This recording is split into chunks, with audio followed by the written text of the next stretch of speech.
I now give the floor to His Excellency Sergey Lavrov, Minister for the Russian Federation.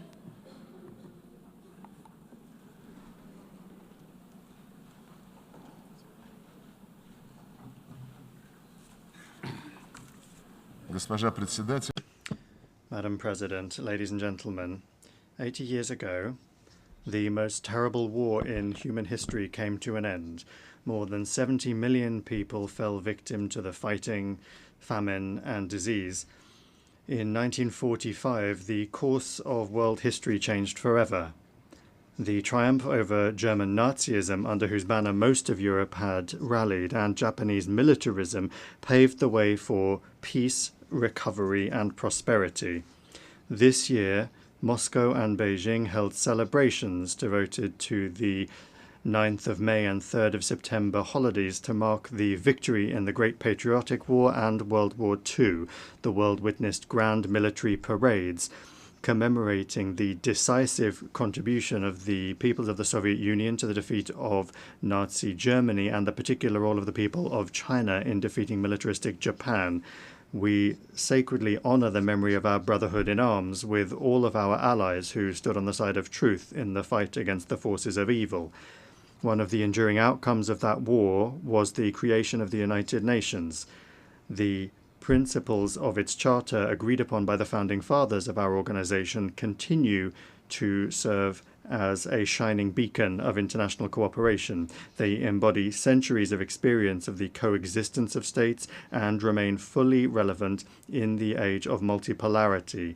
The only thing that remains is for all member states, without exception, to adhere to those principles in full, in their entirety, and as they are interconnected. In practice, however, things look different. Widespread, gross violations of the principle of the sovereign equality of states are undermining faith in justice itself and leading to crises and conflicts. The root of the problem lies in the incessant attempts to divide the world into us and them, into democracy and autocracy, into a blooming garden and a jungle, those who are at the table and those who are on the menu, into the chosen ones who are allowed everything and the rest who for some reason are obliged to serve the interests of the golden billion. We advocate for unquestioning adherence to the principle of equality. It is the guarantee that all countries will be able to take their rightful place in the world order, regardless of their military might, the size of their population, or the size of their territory and economy. The principle of the non-use of force and threat of force has also been repeatedly flouted by the West. The NATO bombing of Yugoslavia, the invasion of Iraq by the US-led coalition, and NATO's military operation for regime change in Libya all ended in tragedy. Today, Israel's illegal use of force against the Palestinians and aggressive actions against Iran, Qatar, Yemen, Lebanon, Syria, and Iraq threaten to blow up the entire Middle East. Russia firmly condemned the attack by Hamas militants on Israeli civilians on the 7th of October 2023.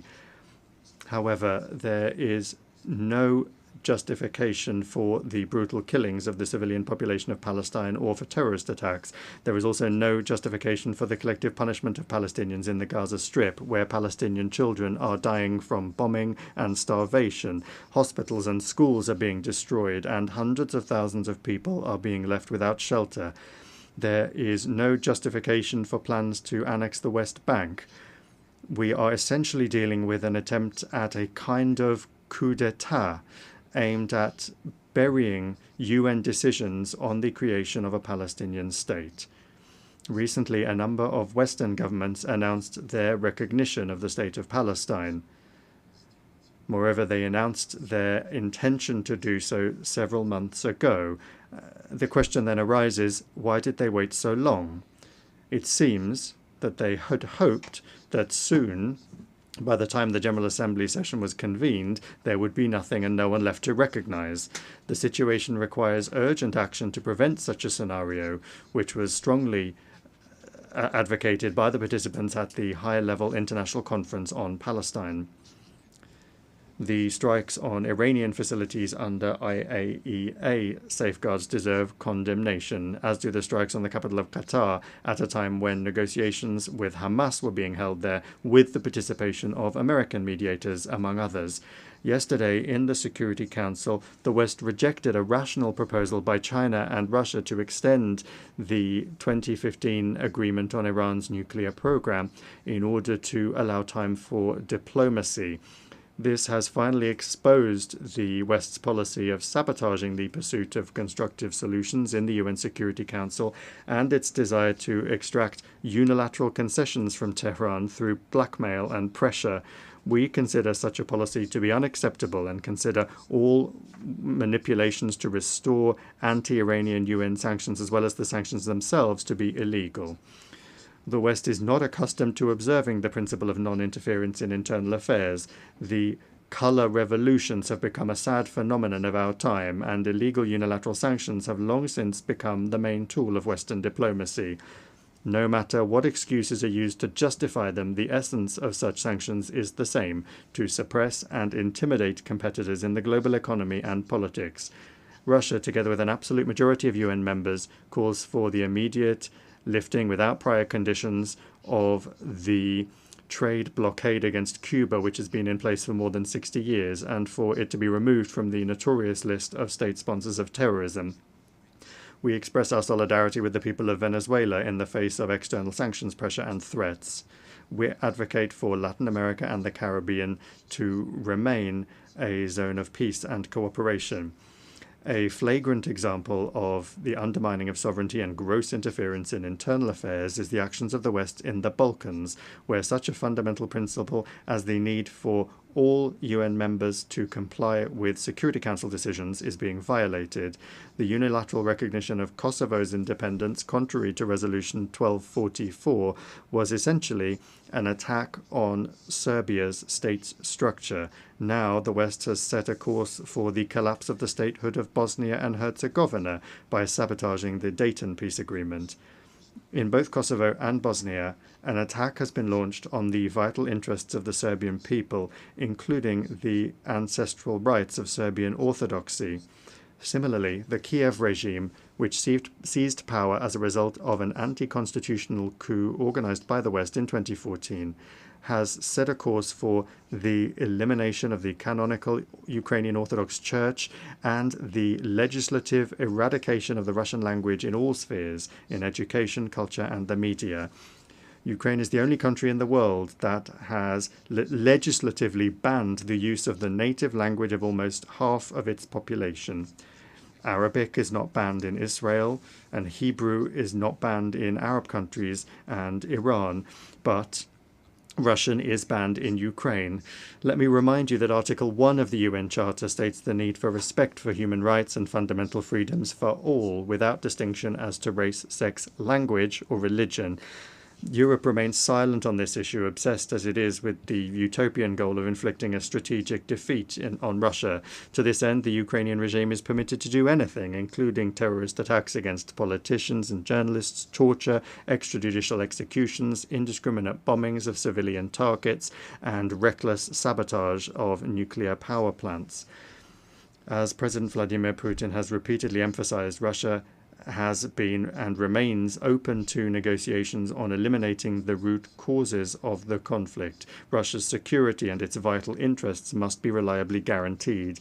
The rights of Russians and Russian-speaking people in the territories that remain under the control of the Kiev regime must be restored in full. On this basis, we are ready to discuss security guarantees for Ukraine. So far, neither Kiev nor its European sponsors seem to realize the gravity of the situation or to be willing to negotiate honestly. The North Atlantic Alliance continues to expand right up to our borders, contrary to assurances given to Soviet leaders to advance not a single inch to the east. Contrary to the commitments made by NATO members at the OSCE to respect the principles of the indivisibility of security and not to strengthen their own security at the expense of others and not to strive for dominance, we repeatedly propose that NATO capitals respect their commitments and agree on legally binding security guarantees. Our proposals in 2008 and the subsequent ones, including in December 2021, have been ignored and continue to be ignored to this day. Moreover, threats of the use of force against Russia are increasingly being made. Russia is being accused of almost planning to attack the North Atlantic Alliance and the European Union countries. President Putin has repeatedly debunked these provocations. Russia has never had and does not have any such intentions. However, any aggression against my country will be met with a decisive response. There should be no doubt about this among those in NATO and the EU, who not only are telling their voters that war with Russia is inevitable and are forcing them to tighten their belts, but are also openly talking about preparations for an attack on our Kaliningrad Oblast and other Russian territories. We have some hopes for the continuation of the Russian-American dialogue, especially after the summit in Alaska. In the approaches of the current US administration, we see a desire not only to contribute to ways to realistically resolve the Ukrainian crisis, but also a desire to develop pragmatic cooperation without adopting an ideological stance. Russia and the US bear a special responsibility for the state of affairs in the world and for avoiding risks that could plunge humanity into a new war. The maintenance of strategic stability is the aim of a new initiative by the Russian Federation that was put forward by President Putin on the 22nd of September. It concerns Russia's readiness to adhere to the central quantitative limits of the New START treaty for 1 year after its expiry on the 5th of February 2026. This is upon the condition that the United States acts similarly and does not take steps that would violate the existing balance of deterrence capabilities. We believe that the implementation of our proposal would create the conditions necessary for avoiding a strategic arms race, to maintain an acceptable level of predictability in the nuclear missile sphere, and to improve the overall atmosphere in Russian and American relations. Colleagues, in December this year, we will mark the 65th anniversary of the adoption by the General Assembly of the Declaration on the Granting of Independence to Colonial Peoples and Countries. The decolonization process, with a leading role played by the Soviet Union, was a direct consequence of the realization of the right of nations to self-determination. The peoples of Africa and Asia refused to live under the yoke of the colonizers, just as after the coup d'etat in 2014 in Ukraine, Crimea, Donbass, and Novorossiya refused to submit to the Kiev neo-Nazi regime that had illegally seized power. It not only does not represent the interests of the population, but has also unleashed a war against them. In both cases, the principle enshrined in the 1776 Declaration of Independence and subsequently reaffirmed by many American presidents was put into practice. The following principle: governments derive their just powers from the consent of the governed. Neither the colonizers nor the Kiev regime had any consent from the peoples that they sought to rule.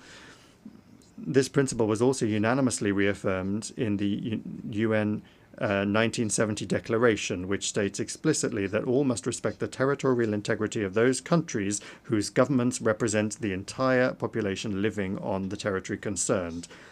Today, Africa and the entire Global South are experiencing a new awakening, striving for complete independence, and the UN must not be indifferent to that. Last December, the General Assembly resolution entitled Eradicating Colonialism in All Its Forms and Manifestations was adopted. We call for the next step to be a decision to declare the 14th of December the International Day for the Elimination of Colonialism. We welcome the role of the Group of Friends in Defense of the UN Charter in consolidating efforts to counter neo-colonial and other discriminatory practices against the global majority, and we invite all independent states to join the membership of that initiative and that group. The current balance of power in the world is radically different from that established 80 years ago. The decolonization process and other major upheavals have changed the political map of the planet. The global majority is loudly asserting its rights. The Shanghai Cooperation Organization and the BRICS play a special role as mechanisms for coordinating the interests of the countries of the Global South and East. The influence of the African Union, CELAC, and other regional associations is growing. These new realities have not yet been adequately reflected in our organization's institutional framework. The issue of Security Council reform is particularly important. Russia calls for its democratization exclusively through the expansion of the representation of Asia, Africa, and Latin America.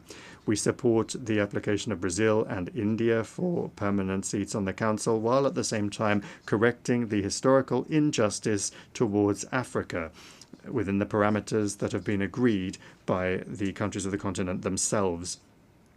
Recently, Secretary General Antonio Guterres proposed a comprehensive reform of the UN.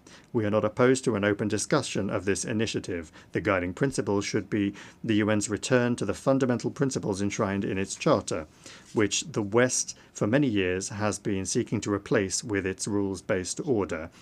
It's important that the work be carried out transparently, with the participation and consideration of the interests of all member states. We call on the Secretary-General and all Secretariat staff to strictly adhere to the principles of impartiality and equidistance in accordance with Article 100 of the Charter.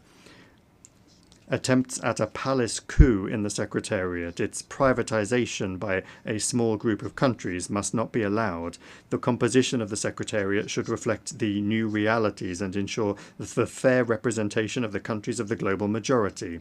We look forward to a constructive discussion of the organization's development at a special meeting of the Security Council, which Russia, as president, plans to organize on United Nations Day on the 24th of October.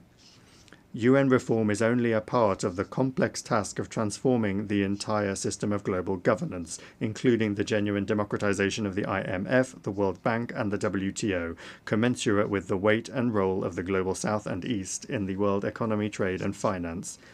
Discussions of global reforms cannot ignore the fact that the international security situation today is deteriorating. I have already spoken about the reasons for this, and I'll repeat that the main one is the desire to maintain hegemony through military force. More and more countries and regions are becoming involved in confrontational schemes. NATO is finding itself cramped in Europe and is penetrating into the Pacific Ocean, the South China Sea, and the Taiwan Strait, undermining the universal mechanisms of ASEAN and creating threats not only for China and Russia, but also for other countries that are located in the region. This new stage of expansion is justified by NATO leadership with the slogan of the indivisibility of Euro-Atlantic and Indo-Pacific security, and they're trying to use this slogan to surround the whole of Eurasia with a military ring. Russia and its like-minded partners are offering a constructive alternative to this dangerous course, to build in Eurasia an architecture of equal and indivisible security, not just for NATO members and their allies, but for all countries and associations on the continent without exception, including the SCO, the CIS, ASEAN, the EAEU, CSTO, the Gulf Cooperation Council, and others. To this end, Belarus and Russia, as partners in the Union State, are proposing the development of a Eurasian Charter of Diversity and Multipolarity in the 21st century. A truly continent-wide process is unavoidable after the West's behavior has rendered the Euro-Atlantic security model based on NATO, the EU, and the OSCE meaningless. We see no prospects for restoring this model in Europe in its former form, as some European capitals have suddenly started to contemplate. When talking about the future, we must not forget the lessons of the past, especially in a situation where Nazism is rearing its head again in Europe and militarization is gaining momentum under the same anti-Russian slogans. This is all the more alarming given that a number of politicians in power in Brussels and in some capitals of EU and NATO countries are seriously beginning to talk about a third world war as a likely scenario. These figures are undermining any efforts to find a fair balance of interests among all of the members of the international community. by trying to impose their unilateral approaches on everyone else in gross violation of the key charter requirement, which I have repeatedly mentioned already, that is the respect for the sovereign equality of states. It is this equality which is the foundation for the objectively emerging multipolarity. Russia is not agitating for revolution against anyone. Our country has suffered more than others from revolutions. We are simply calling on member states and the Secretariat's leadership to strictly adhere to all of the principles of the UN Charter without exception, without double standards. Only then will the legacy of the founding fathers of the UN not be squandered in vain. Thank you for your attention.